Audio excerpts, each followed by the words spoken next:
বিষয়টা আমার গোচরে এসছে। আমি আবহাওয়া দপ্তরের কাছে জানতে চেয়েছি আগামী দিন কিরকম আবহাওয়ার যে মানে তার টেম্পারেচার কিরকম থাকবে, এটা জানার পরেই আমরা ডিসিশন নেব। কারণ স্কুল বন্ধ করাটা কিন্তু ইম্পর্টেন্ট না, ইম্পর্টেন্ট হচ্ছে পড়াশোনাটা তো কন্টিনিউ করতে হবে, খালি দেওয়ার জন্য দেওয়া না। তো আমি অলরেডি কালকে ফাইলও এসেছিল আমার কাছে, আমি বললাম তোমরা একটু খবর নিয়ে নাও আগামী কদিন, বা এমনিতে কানে শুনি যে এরকম টেম্পারেচার নাকি সাংঘাতিক কমে যাবে, হলে নিশ্চয়ই আমরা দেব, না দেওয়ার তো কোনো কারণ নেই। তো আমি এক্সাক্ট সাইন্টিফিক্যালি আমার কাছে খবরটা আসুক, নিশ্চয়ই আমরা করবো। প্রচন্ড শীত, এখন শীতের কিন্তু সমস্যা আছে।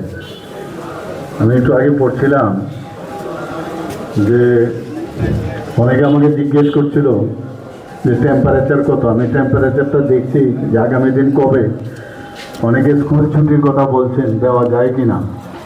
তো একটু টেম্পারেচারটা আমি আগের থেকে হোল্ড দেখছি কি আমাদের যে মেট্রোলজিক্যাল যে ডিপার্টমেন্ট আছে ওদের থেকে আমি নিচ্ছি।